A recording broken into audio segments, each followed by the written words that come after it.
You've heard the legends, the journeys, the roadside diners and abandoned motels. But there's one tale along the Mother Road that's different. Not about a ghost town, not about a hitchhiker, but about a place the locals whisper about after dark. A church, standing alone, off the old blacktop, between nowhere and anything. People call it the church at the edge of Route 66. Tonight, we're going to tell you everything we could find, the history, the eyewitness accounts, and the dark folklore that has grown around this forgotten sanctuary. And when we're done, you'll decide if it's legend or something far more unsettling. Route 66, the Mother Road, stretches nearly 2,500 miles from Chicago to Los Angeles. For decades, it was America's great highway of hope, travel, and transition. But as the interstates grew, many of its towns fell into shadow. Today, ghost towns dot the pavement. Deserted hotels, forgotten diners, even collapsed gas stations. And along the way, relics of yesterday's travelers and settlers remain, quietly waiting. Among these remnants stands something most visitors barely notice: a small, weathered church, barely more than wood and rusted nails, yet with stories that refuse to stay buried. Travelers and historians tell us about a tiny roadside church that once stood near a bustling stretch of Route 66, reportedly built from salvaged materials from older structures. It served as a place of prayer for families, travelers, and laborers during the highway's earliest years. Such small chapels were common in the 1920s and 30s, especially in isolated desert towns that spring up overnight. Many were born from timber scavenged from local buildings, or even closed bars and community halls, and repurposed into houses of worship. But this church was different. Its congregation was small, whispered rumors say, because the community itself lived on the edge of civilization, of desolation, and some would come to say, of something unseen. We tracked down accounts from drivers, photographers, and paranormal explorers who visited the site, and what they describe isn't the simple rust and splintered wood you might expect. One traveler recounted seeing what he described as movement inside the boarded windows, not wind, something fluid, rhythmic, like breathing. Whether it was his mind playing tricks after the long drive through the desert night, we don't know, but the feeling he described, the oppressive stillness, that's a consistent theme. At sunset, the building almost disappears into the amber horizon, but at night, the silence thickens. Some say if you camp within earshot, you'll hear footsteps, or worse, faint, disembodied voices drifting from the direction of the church. And it's not the wind. Those who've stayed overnight insist the sounds aren't random. They claim whispers that respond to you, like echoes that understand intention. Up next, we'll speak with a former Route 66 historian who has tracked every strange report tied to this church and what he believes explains its eerie reputation. Some of the best local lore is born from fear, fading memory, and imagination. But when stories persist for generations, we have to ask, why? In the 1930s, families fleeing the Dust Bowl traveled west along Route 66 in search of hope. Many towns along the highway boomed overnight and then collapsed just as quickly when fortunes failed. Entire communities were abandoned when the interstate system replaced Route 66 in the 1950s and 60s. Churches, like the one we're investigating, were often the last buildings left standing. And when a town dies slowly, it doesn't always go quietly. Most accounts place the church somewhere along the older Arizona stretch of Route 66, not far from towns like Kingman. Kingman itself is home to historic religious structures like St. John's Methodist Episcopal Church, built in 1917, a reminder that small congregations once thrived in these desert towns. But the church at the edge of Route 66 isn't that one. According to travel journals and explorers, the building sits further out, past where tourists normally stop. No official plaque, no historical marker, just weather-beaten wood, a broken cross, and a road that seems to fade into silence. The earliest written account we found dates back to the late 1970s. A photographer traveling west documented an abandoned chapel just off the old road. He described the building as leaning but upright, as if refusing to fall. He camped nearby that night, and sometime after midnight, he reported hearing what he believed were hymn notes drifting faintly across the desert air. Not wind, not coyotes, hymns. Now, before we jump to conclusions, desert acoustics are strange. Sound carries differently in open landscapes. A truck miles away can sound like it's right beside you. But here's what unsettled us. There were no trucks reported on that stretch that night, and the photographer claimed the sound came from inside the church, whose door was nailed shut. Descriptions of the interior are remarkably consistent. Narrow pews, a tilted pulpit, an iron bell that no longer rings. Dust so thick it softens footsteps. And according to multiple explorers, the inside temperature feels wrong, even in the desert heat. Some say stepping through the doorway feels like entering a refrigerated room, cold air that doesn't match the outside climate. One persistent rumor suggests the church's congregation disappeared suddenly in the 1940s after a nearby mining operation shut down. No official tragedy recorded, no documented fire, just a town that emptied and a church left standing.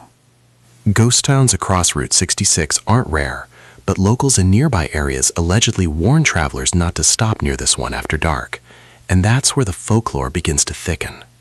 A retired gas station worker, interviewed decades later, claimed that drivers occasionally reported seeing light flickering inside the abandoned church long after electricity had been disconnected.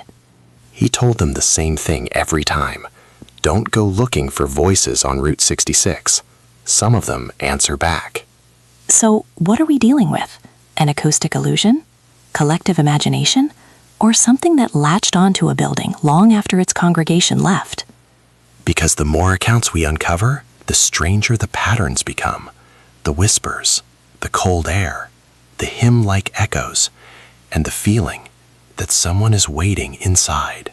In the early 2000s, Route 66 saw a resurgence of explorers, photographers, historians, and urban adventurers documenting what remained of the Mother Road. Two of them claimed to have found the church. They didn't give its exact location, but they left behind something far more unsettling. Video footage, partially corrupted, partially intact, and strangely incomplete. The footage begins at dusk. Two silhouettes walking along a cracked stretch of old Route 66 asphalt somewhere in Arizona, the sky burning orange behind them. They joke at first, laughing about how remote it feels. One of them even says, "If we disappear, at least it'll make a good story." That line becomes harder to hear the second time you watch it. The church appears in the frame suddenly. No dramatic reveal. Just there. Leaning slightly, windows boarded, cross splintered at the top. What's interesting is the audio. The wind is loud, almost overpowering. But when they step closer to the church, the wind fades, as if something blocks it, or absorbs it. The door is partially loose, not nailed shut like earlier accounts claimed, just hanging, creaking. One explorer pushes it open. And that's when the camera glitches for the first time. Not a full cut, just distortion. Horizontal lines flicker across the screen for 3 seconds. Then it clears. The interior matches older descriptions. Pews intact but warped, dust thick, a small pulpit at the front. And hanging above it, a rusted iron bell. One of them whispers, "Why does it feel cold?" You can hear it in his voice. It's not theatrical. It's confused. Roughly 9 minutes into the footage, there's a sound. At first, it's faint, like distant humming. The explorer holding the camera asks, "Do you hear that?" The other replies, "Wind?" But it doesn't sound like wind. It sounds structured, measured, almost melodic. We had portions of the recovered audio analyzed. Experts in sound restoration confirmed something unusual. The frequency pattern resembles choral harmony, sustained notes layered in sequence. But here's the problem. The pattern doesn't match any known hymn. It doesn't follow Western musical structure. It rises, then drops, then stops abruptly, like someone forgot how to finish the song. At the 14-minute mark, the camera jerks violently upward. The screen fills with the ceiling beams. There's a loud metallic clang, the bell. The rusted bell swings. You can see it, moving. But neither explorer is near it. Their breathing changes, fast, sharp. One says, "Okay, that's not funny." And then, silence. Complete silence. No wind, no humming, no insects, just dead air. The final clear image shows the pews, still, dust unmoving. Then the camera drops. We hear footsteps running. One voice yelling, "Don't look back," and the feed cuts. Only one of the two explorers ever posted about that night again. He claimed they left immediately, that nothing physically harmed them, but he refused to say where the church was located. He also said something else.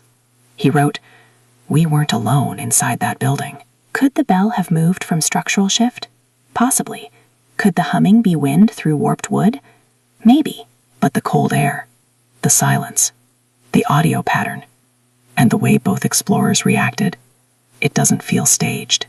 It feels instinctive. In 1938, a traveling preacher documented his journey west along Route 66. His name appears in scattered church bulletins from small towns between Gallup and Kingman. After that, the records stop. What survives isn't an official report. It's a journal. 36 pages. Water damaged. Sand pressed into the spine. And 3 entries that mention a small desert chapel beyond the road's end. In the late 1930s, Route 66 was a corridor of desperation. Dust Bowl families moved west in waves. Mining towns rose and collapsed within months. Small churches often doubled as shelters, gathering halls, and makeshift hospitals. Traveling preachers were common. They moved town to town, holding sermons in half-built chapels, sleeping in pews, leaving before the next dust storm rolled in. Entry dated September 17, 1938. Read softly, reached the chapel near the western ridge. Congregation small. Air inside carries an unnatural chill. Locals say the bell rings on its own. 2 days later. Reads, hymn practice tonight felt wrong. Harmonies faltered. Voices carried, even when mouths closed. Adzinter doesn't describe demons. He doesn't mention apparitions. He writes like a man confused by acoustics, by atmosphere, by something subtle. But the final entry is different. September 22nd, 1938. Reads, "The singing does not stop when we leave. It continues after dusk. I fear the structure remembers what is said within it." That's the last page. The rest of the journal is blank. Historical church bulletins confirm the preacher was scheduled in Kingman that October. He never arrived. There's no missing person report tied directly to him. Records from that era were inconsistent. In Dust Bowl towns, people vanished quietly. Sometimes they moved on. Sometimes they didn't. So here's the grounded explanation. A small congregation, isolated desert life, fatigue, fear spreading among townspeople, a charismatic preacher amplifying anxieties. Mass suggestion. Shared auditory hallucinations. The power of belief. Those are powerful forces. Except for one detail. The journal's paper fibers were analyzed by a preservation specialist decades later. Sand embedded in the binding matches desert regions along the Arizona stretch of Route 66, specifically areas west of Kingman. Which means he was there, in that region, near where explorers later reported the church. In the late 1930s, the humming described. In 2003, the humming captured. Separated by 65 years. Similar description. Similar tone. Different witnesses. Different eras. Same pattern. If the building remembers, as the preacher wrote, what exactly is it remembering? Sermons? Songs? Or something else layered into those wooden beams over time? Sound lingers in space for fractions of seconds. But stories linger for decades. And sometimes, structures become vessels for both. There's one rumor we haven't touched yet. Locals whispered that the church wasn't abandoned because of economics, but because of an event during a service. An event no one officially recorded. But one story suggests a hymn ended abruptly, followed by screaming. And then, silence. The story is simple. Too simple, maybe. A Sunday evening service in the late summer of 1938. a small congregation, a hymn mid-verse, and then silence. Locals later referred to it as the silent service. No official report, no newspaper headline, no obituary column. Just a story passed quietly between families who lived along Route 66. In 1938, towns along the Arizona stretch of Route 66 were fragile ecosystems. Mining operations opened and shut within months. Dust storms still rolled through from the Great Plains. Churches doubled as meeting halls and emergency shelters. Records from regional towns west of Kingman show fluctuating populations that year. Families moving in, families vanishing from census updates. But nothing official suggests a tragedy in a chapel, which makes the silence louder. One version of the story was recorded decades later by a Route 66 historian interviewing descendants of mining families. He described what he was told: that during an evening hymn, the congregation's voices began to echo strangely, not because of acoustics, but because the harmonies didn't match what people were singing. Some said the echo was ahead of them, as if the church knew the next line before they sang it. Others said it lagged behind, repeating words after mouths had closed. According to the account, the preacher stopped mid-verse. He raised his hand for silence, but the singing continued. Not from the people, from somewhere else inside the room. And then, the bell rang. Once. Loud. Let's slow this down. Desert buildings expand and contract rapidly with temperature changes. Old iron fixtures can shift. Wood can resonate. Sound distortion in small wooden chapels is common, especially if wind moves through unseen cracks. What people interpret as harmony could simply be echo layering. Fear fills in the rest. Except for one detail repeated in every version. After the bell rang, the preacher reportedly said one sentence: "Leave now." No panic described, no stampede. Just people quietly exiting into the desert dusk, and no one returning for service again. We checked mining reports from 1938. Several small operations near the western Arizona corridor shut down abruptly that autumn. Financial strain, low yield, nothing supernatural. Weather logs show temperature drops that week, unusually sharp cold fronts moving through desert valleys. That could explain the chill described in the journal. But there's no documented storm on the exact date mentioned in the journal. No lightning strike, no structural damage report, no fire, no known gas leak. And yet the church was reportedly abandoned shortly after, which suggests either economic collapse or something that unsettled the community enough to leave it behind. Here's the grounded explanation. Isolation amplifies fear. In small desert towns, rumors spread quickly. One strange service, one unsettling acoustic anomaly, suddenly it becomes a story retold with added details. Over time, silence becomes mystery. Mystery becomes legend. Legend becomes haunting. But then we circle back to 2003. The humming captured on camera, the bell swinging, the same region, the same structure described decades earlier. Different era, same pattern. If this is coincidence, it's persistent. What if nothing happened in the violent sense? What if no one died? What if the silent service was simply the moment the congregation realized something about that building felt wrong? And they chose not to test it again. Sometimes fear isn't loud. Sometimes it's quiet, organized, collective. There's one more thread. A 1950s truck driver logbook referencing the Singing Shack west of Kingman. Short note, no elaboration. Which means by the 1950s, long after the congregation vanished, drivers were still hearing something. If the church at the edge of Route 66 is producing sound illusions, we should be able to recreate them. Wood expands. Metal vibrates. Wind whistles through broken frames. There are natural explanations for almost everything. So we turn to physics. Not folklore, not forums, not fear, just structure and sound. Desert environments are extreme acoustic landscapes. Temperature shifts between day and night can exceed 30 degrees Fahrenheit. Wood contracts rapidly. Air density changes. Sound travels farther in cooler air. Engineers confirm that small wooden structures can create resonance chambers. If wind enters through narrow cracks at certain speeds, it can generate harmonic tones, almost musical ones. We consulted acoustic modeling principles used in historical building preservation.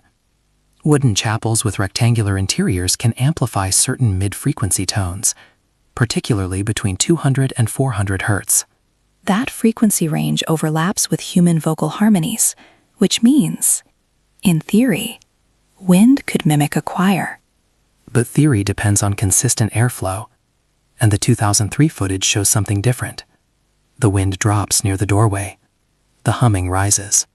Wind-generated tones don't usually sustain structured patterns. They fluctuate. They don't form rising and falling sequences like the audio analysts described. What about the bell? Could thermal expansion cause it to swing? Iron expands when heated, contracts when cooled. If temperature drops quickly at dusk, tension shifts. But spontaneous swinging requires movement, not just expansion. You need force, wind gusts, structural vibration, or contact. The 2003 clip shows no visible wind gust at that moment, and neither explorer was close enough to bump it. There's an idea, often misunderstood, called stone tape theory. It suggests environments can record emotional or auditory energy and replay it later. It's not accepted mainstream science, but it's widely referenced in paranormal research. No verified mechanism supports buildings storing literal sound. Sound waves dissipate in seconds. They don't linger for decades. So if the church remembers, it isn't through physics as we understand it. Let's compare data. 1938, preacher describes harmonies continuing after mouths closed. 2003, explorers record structured humming without visible source. Separated by 65 years, same pattern. If it were purely wind, we'd expect randomness.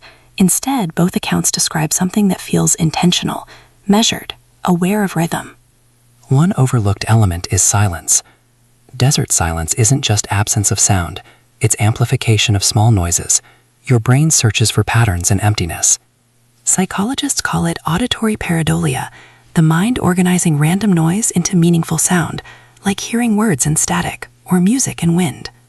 Pareidolia explains misinterpretation. It doesn't explain multiple people hearing the same structured tone. It doesn't explain the bell, or the preacher's final entry, or the truck driver log mentioning the singing shack. If the church's design creates harmonics, why don't all abandoned chapels along Route 66 produce the same reports? There are dozens, some in worse structural condition, yet only one consistently carries this narrative, which suggests either coincidence or something unique about that location. Some desert regions contain underground cavities, old mining tunnels, natural rock formations. Sound can travel through them unpredictably. If the church sits above an abandoned shaft, air pressure shifts could create tonal vibrations beneath the floorboards. That's plausible, but no confirmed mind maps align perfectly with the rumored coordinates. So where does that leave us? Physics explains fragments. Temperature accounts for cold drafts. Resonance explains tonal hints. Psychology explains pattern recognition. But none of those fully replicate the sustained, structured humming described in both 1938 and 2003. We're left in the middle, not proven, not dismissed. Up to this point, everything has been observational. Second-hand accounts, archived journals, recovered footage. There's a moment on Route 66 when the light shifts from gold to copper to something colder. That's when most travelers leave. That's when the road feels longest. And that's when one independent audio researcher in 2016 decided to stay. Not to explore, not to film, just to listen. He brought 3 devices: a digital field recorder, an analog backup, and a stationary microphone positioned beneath the bell. No live streaming, no dramatic commentary.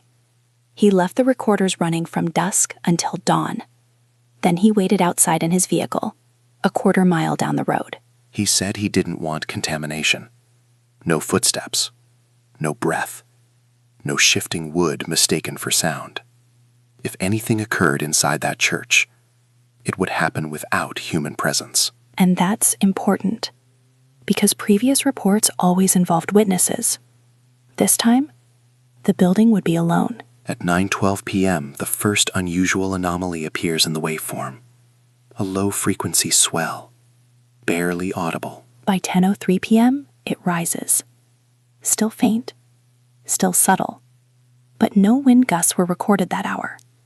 Weather logs show calm conditions. At exactly 12:17 a.m., there's a clear tonal sequence. 3 notes, evenly spaced. Not random, not static. Structured. The researcher later compared the spacing to a measured rhythm, almost like someone counting under their breath. At 12:19 a.m., 2 minutes later, the microphone beneath the bell captures vibration. Not a full swing, not a loud clang, but metal resonance. The bell didn't visibly move when the researcher checked in the morning, but the audio suggests contact, or at least tension release. Between 2 and 2:08 a.m., the recording changes. Background silence deepens. Ambient desert noise drops almost entirely. And then comes the clearest anomaly. Layered tones. Not loud, but overlapping, like distant harmony. Audio engineers ruled out radio interference. No nearby broadcast towers. No CB transmissions overlapping that frequency. They also tested the possibility of passing vehicles. None recorded on nearby highways during that time frame. The road was empty. When the researcher retrieved the equipment at dawn, he reported something strange. Not fear, not dread, just an overwhelming sense that the building had been occupied. But he saw nothing. No footprints, no disturbed dust, no shifted pews. When we overlay the 2016 recording with the 2003 footage audio, there's a partial frequency match. Not identical, but similar tonal spacing. Which means either environmental conditions repeat in rare patterns, or whatever created that sound still does. Here's the unsettling part. The tonal sequence occurs roughly 7 minutes after midnight, in both 2003 and 2016 recordings. Coincidence? Possibly. But coincidence repeated across decades starts to feel deliberate. At 3:03 a.m., a time often cited in folklore but not scientifically significant, there is silence. Complete. Total. The recorder picks up nothing. Not even ambient hiss. It's as if the device itself paused, but the timestamp continues, which means the recording didn't stop. The environment did. At sunrise, desert noise returns. Wind resumes. Insects hum. Normalcy reasserts itself. The church looks ordinary in daylight. Dry wood, broken windows, no visible sign of activity. If this were fraud, it would be louder, more dramatic, more theatrical. Instead, it's subtle, persistent, almost patient. The church at the edge of Route 66 doesn't scream. It hums. So now we have 3 eras. 1938, harmonies continuing after silence. 2003, humming and bell movement. 2016, structured tones during isolation. No physical harm reported. No violent encounters. Just repetition, like a song stuck on replay. If the church isn't generating the sound, then we have to ask a harder question. What if it's just sitting on top of it? Buildings don't exist in isolation. They inherit the land they're built on, and along the Arizona stretch of Route 66, land has layers. Mining, rail lines, old wagon trails, and long before that, something older. County land records from areas west of Kingman show multiple small parcels purchased in the 1910s and 1920s. Many were speculative, bought cheap, abandoned quickly. One parcel description matches the rumored location of the church, noted as ridge adjacent near dry wash, originally registered as temporary holding land for a mining cooperative. Early 20th century Arizona saw dozens of small mining attempts. Many failed within months. Shafts were dug, timber supports installed, then abandoned when yields ran dry. Abandoned shafts aren't always documented. Some were sealed, some collapsed, some simply forgotten. If the church sits above an old cavity, that changes things. Underground voids can create resonance chambers. Air pressure shifts between surface and cavity could produce tonal vibrations. Low-frequency hums are common in certain geological formations. But that usually results in droning tones, not layered harmonics, not rising and falling sequences, not rhythm. Mining wasn't the first human presence here. Long before Route 66, long before settlers, this region was home to indigenous tribes, including those connected historically to areas near Flagstaff and the greater northern Arizona corridor. Oral traditions and desert cultures often describe land as holding memory, sacred sites, ceremonial grounds, places to avoid. But it's important to tread carefully here. There is no verified record tying this church site to a specific sacred location, only geographic proximity. The land description mentions a dry wash, a seasonal channel carved by flash floods. Dry washes act as natural acoustic corridors. Wind entering them can create tonal shifts as it passes through narrow rock bends. If the church is positioned near one of these channels, sound might travel upward through the ground or foundation, distorted, layered, altered. Photographs of the church show a raised wooden base rather than a full concrete slab, which means sound could resonate beneath the floorboards. And if an underground cavity sits directly below, air pressure equalizing at night could produce tonal shifts around midnight when temperatures drop castest. Remember the 2016 recording? First tonal swell around 9 p.m., strongest structured pattern just after midnight. That aligns with peak desert temperature transition. Rapid cooling creates pressure differentials between underground cavities and surface air. Scientifically, that's plausible. Even if underground resonance explains the bass hum, it doesn't explain timing consistency across decades. It doesn't explain the preacher's description of voices continuing after mouths closed. That wasn't just tone, that was perception of response. There's one more detail from the land registry. The parcel where the church reportedly stands was listed as previous timber reclamation, meaning wood from another structure was repurposed to build it. We don't know what that original structure was. A saloon? A mining office? A rail depot? But reclaimed wood carries age, history, imprints of prior use. If those beams once stood somewhere else, the church may not be the first building to house sound within them. It may simply be the latest, and if a mine shaft lies below and reclaimed timber forms the walls, then the church becomes a convergence point. Land and structure, both layered. So what are we left with? An underground cavity creating tonal resonance, reclaimed timber carrying unpredictable acoustics, extreme desert temperature shifts amplifying both. Stack those variables together and you get something rare, but rare doesn't mean impossible.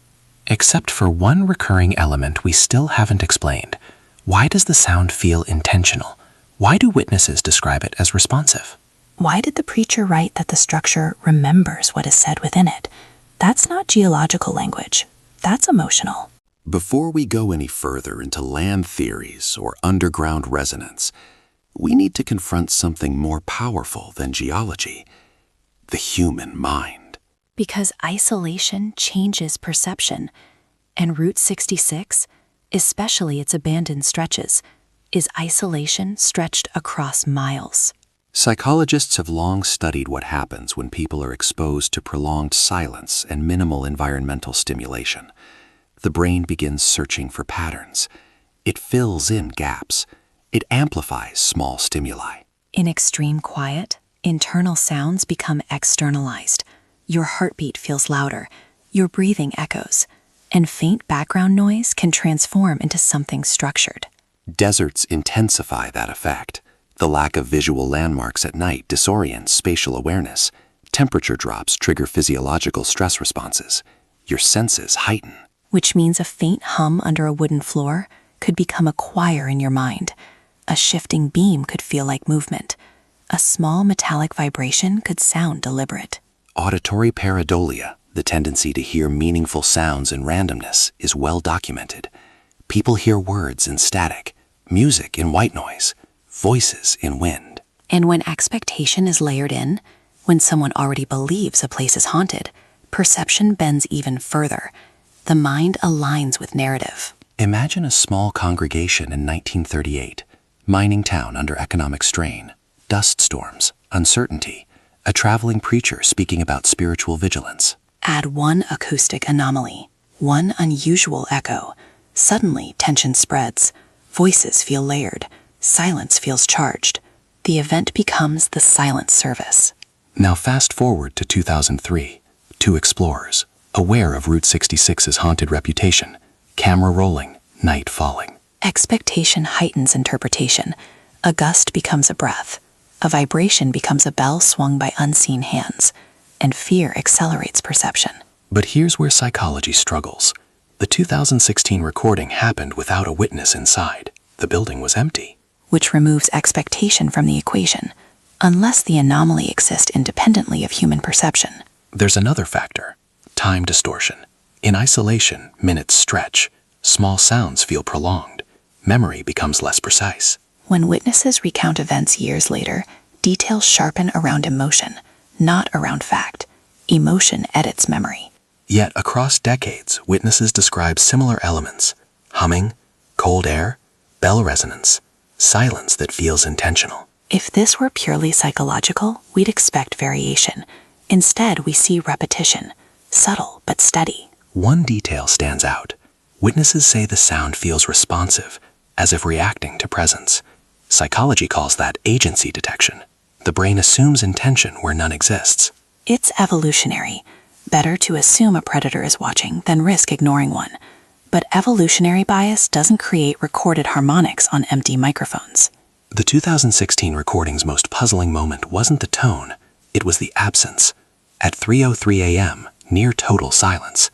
Even background hiss diminished. Silence can be psychological, but audio drop in an unattended recorder is harder to categorize, unless environmental conditions briefly neutralized ambient frequencies. Sometimes legends persist not because they're dramatic, but because they're subtle. No violence, no visible apparition, just something slightly off. Subtle anomalies are harder to dismiss. They don't overwhelm logic. They linger. So here's our position. Psychology explains fear. It explains amplification. It explains pattern recognition. But it doesn't fully explain independent audio anomalies captured decades of art. It doesn't explain the preacher's journal entry aligning with modern recordings. Which means we've reached a crossroads. Either this is a rare combination of acoustic, geological, and psychological overlap.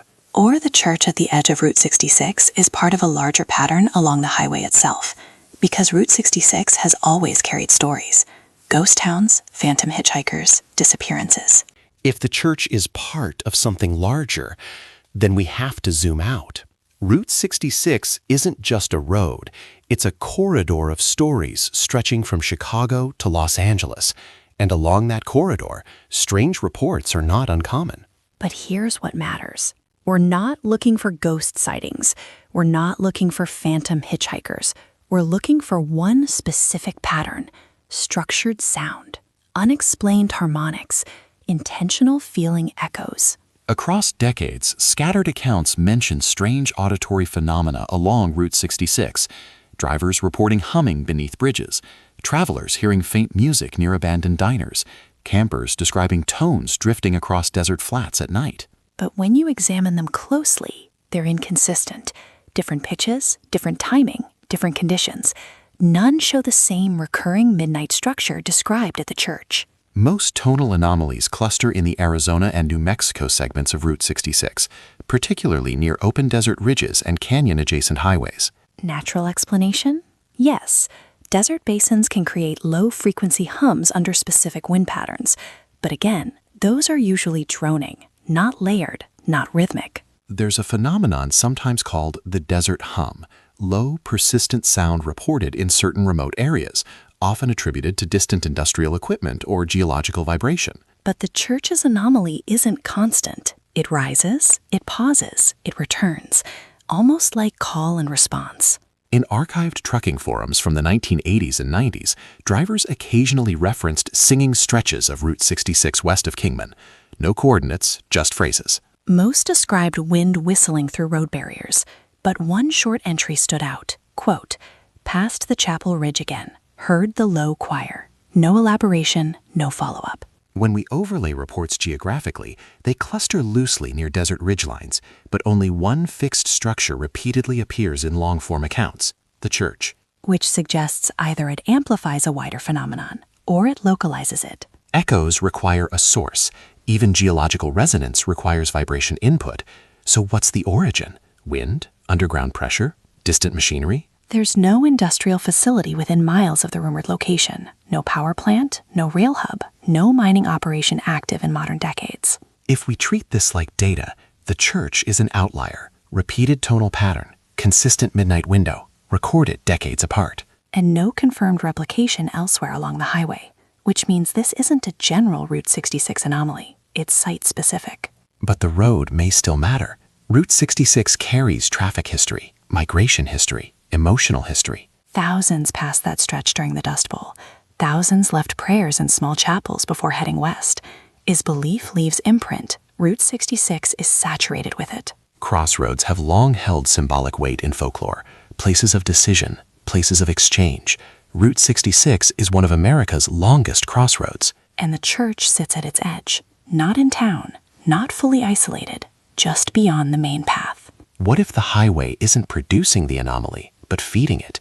Traffic vibrations over decades, constant mechanical hum passing nearby, layered into underground cavities. Energy transferred through ground resonance, stored tension released at specific temperature thresholds.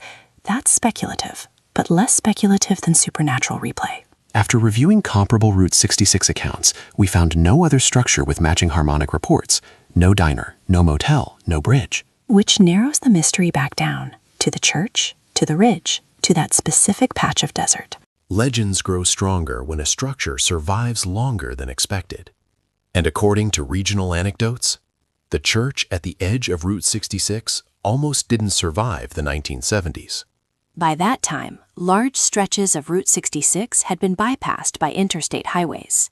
Tourism shifted. Maintenance budgets vanished. Abandoned buildings became liabilities. In the mid-1970s, several Arizona counties initiated rural cleanup efforts. Unsafe wooden structures were flagged for removal. Fire risk, structural instability, public hazard. The church reportedly appeared on one such informal list. Not because it was famous, but because it was deteriorating. Local accounts suggest a small contractor was hired to assess the structure. One truck, basic equipment, nothing dramatic. He reportedly arrived late afternoon, inspected the foundation, stepped inside briefly, then left before sunset. According to one second-hand story, the contractor refused to proceed. He allegedly told the hiring office that the building was unsound in ways he couldn't explain. That's the phrasing repeated. Now that could mean structural instability, hidden shaft below, warped beams, liability risk. Perfectly reasonable explanation. Months later, another attempt was reportedly made, this time with heavier equipment, a bulldozer positioned near the ridge. But weather intervened. A sudden desert windstorm rolled through. Equipment stalled. Visibility dropped. The attempt was postponed. Desert storms are common. Wind gusts can reach extreme speeds with little warning. Equipment failure in those conditions isn't unusual. And when projects get delayed long enough, budgets disappear, priorities shift, abandoned buildings remain standing simply because no one returns. There's one detail that complicates the narrative. A maintenance worker later claimed that during the second attempt, a metallic resonance was heard inside the chapel while no one was inside. Like the bell being struck, but no visible movement recorded. Heavy equipment creates ground vibration. If a bulldozer idles near a wooden structure built above an underground cavity, vibration could trigger resonance inside. That explanation aligns with physics. Ground tremors causing suspended metal to vibrate. No mystery required. After those failed attempts, the church was reportedly left alone. No formal preservation, no official landmark status, just neglect. And neglect can feel like protection in places like this. The building faded from county priority lists, and the legend quietly continued. Structures that survive against odds tend to attract narrative gravity. People assume meaning, purpose, resistance. But survival alone doesn't prove anomaly. It proves disinterest or inconvenience. Unless demolition attempts altered something beneath the structure.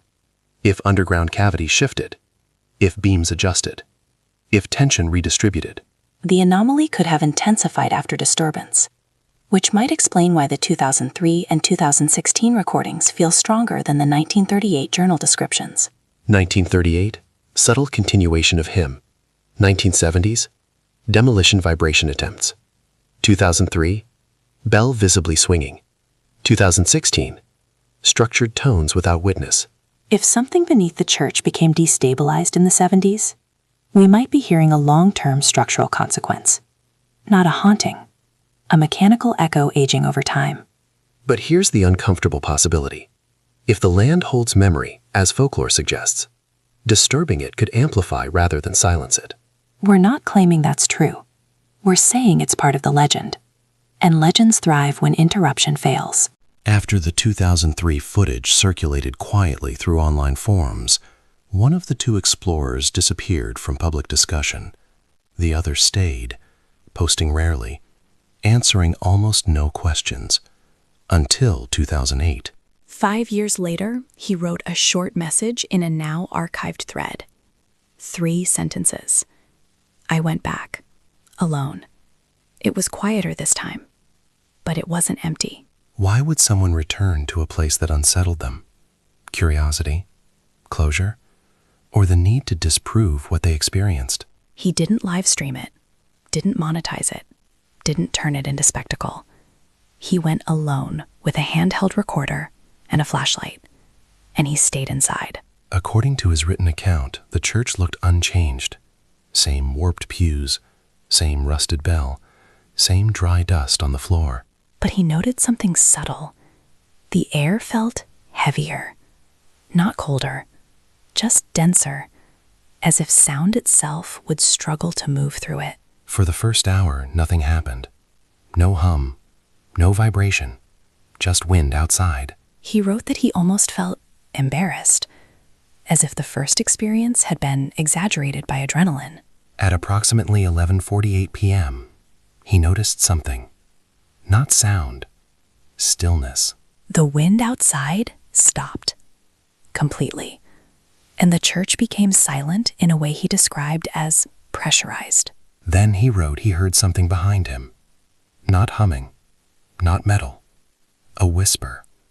One syllable. He couldn't identify the word. He turned. No movement.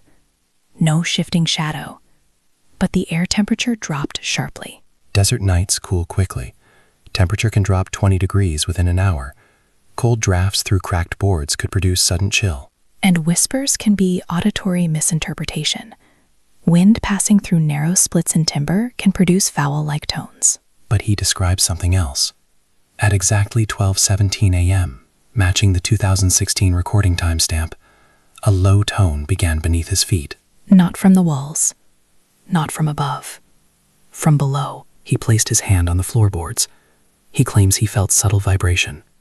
Rhythmic. 3 pulses. Pause. 3 pulses again. That pattern mirrors the tonal sequence recorded in 2016. 3 evenly spaced notes. Unlike 2003, the bell didn't swing visibly, but he says he heard tension inside it.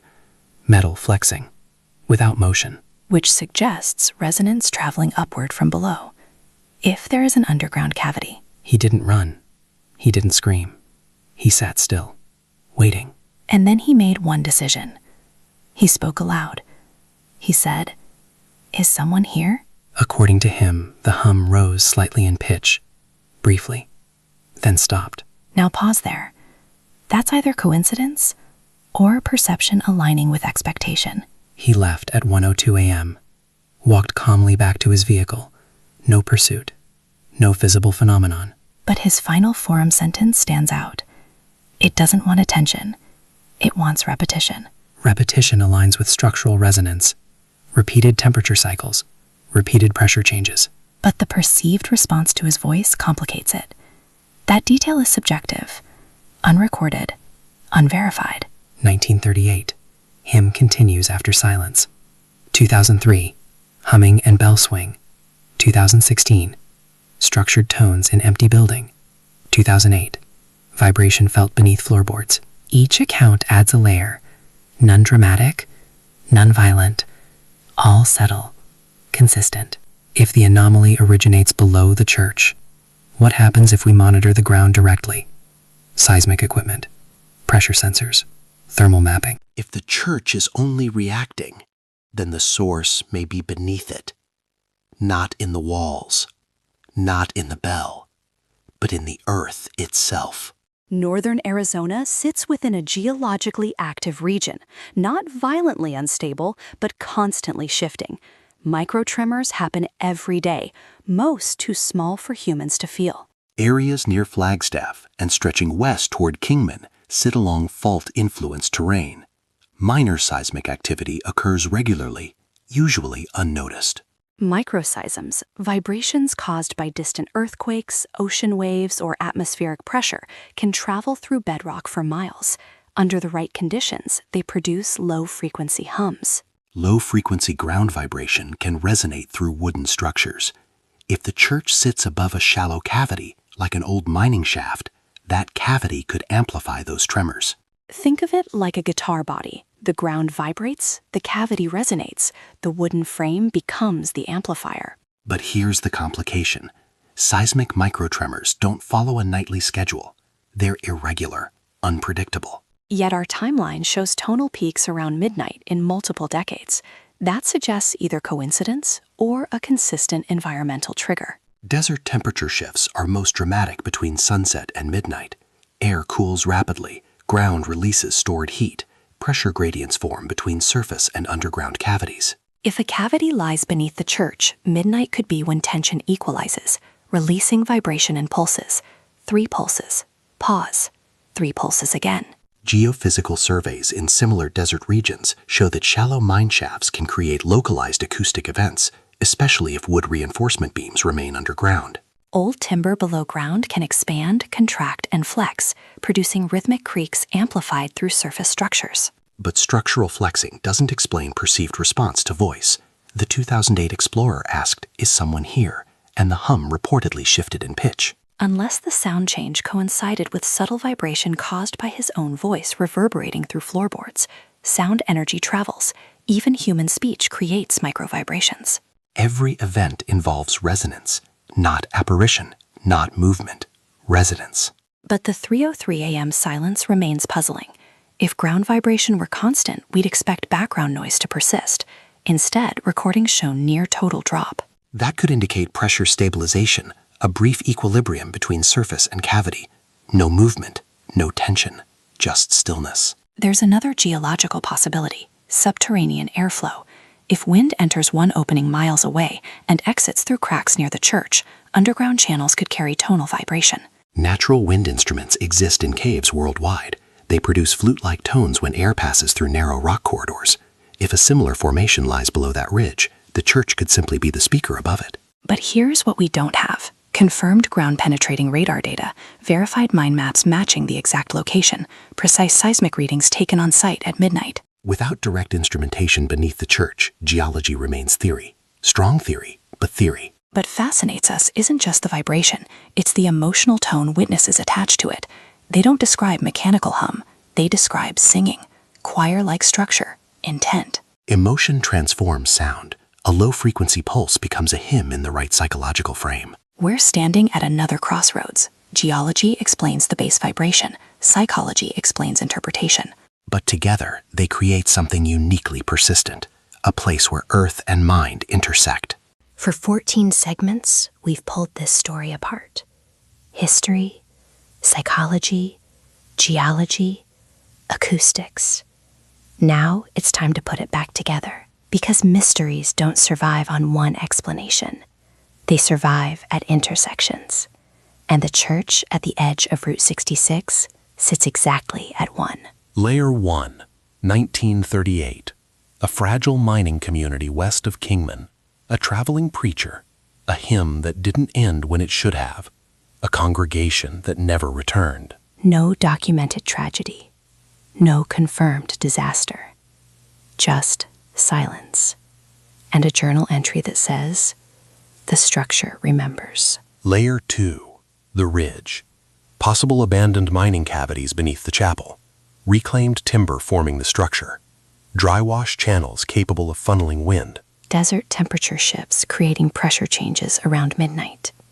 Underground air movement meeting wooden beams. Resonance. Layer 3, recorded anomalies. 2003, humming and bell vibration. 2016, structured tones without witness. Midnight pulses repeating across years. Sound engineers confirm tonal layering, but not origin.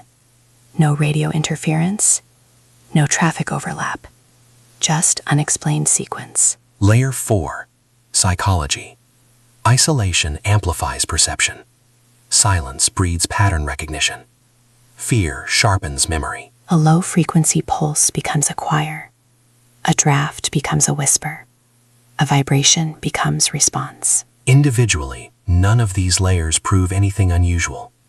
Together, they create something rare. A structure positioned above geological resonance, amplified by reclaimed timber acoustics, experienced by isolated minds primed by legend, recorded at the exact moment desert temperature shifts peak. Midnight is not mystical. It's thermal. Ground releases heat stored from the day. Pressure equalizes. Air moves. Wood flexes. But midnight also carries symbolic weight.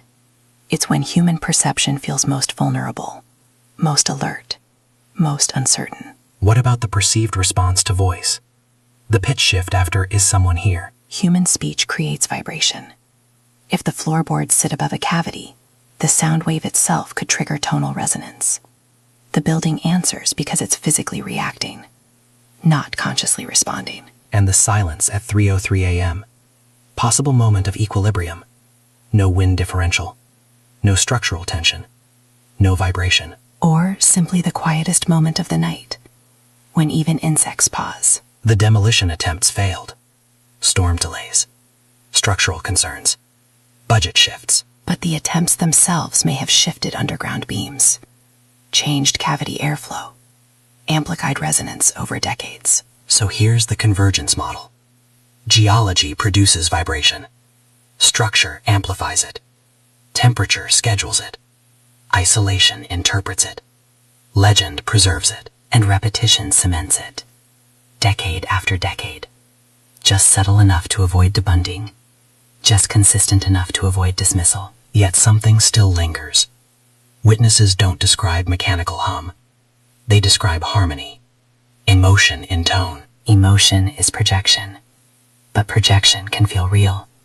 And when multiple people project similar structure, the line between physics and perception blurs. Route 66 has always been a road of transition. From east to west.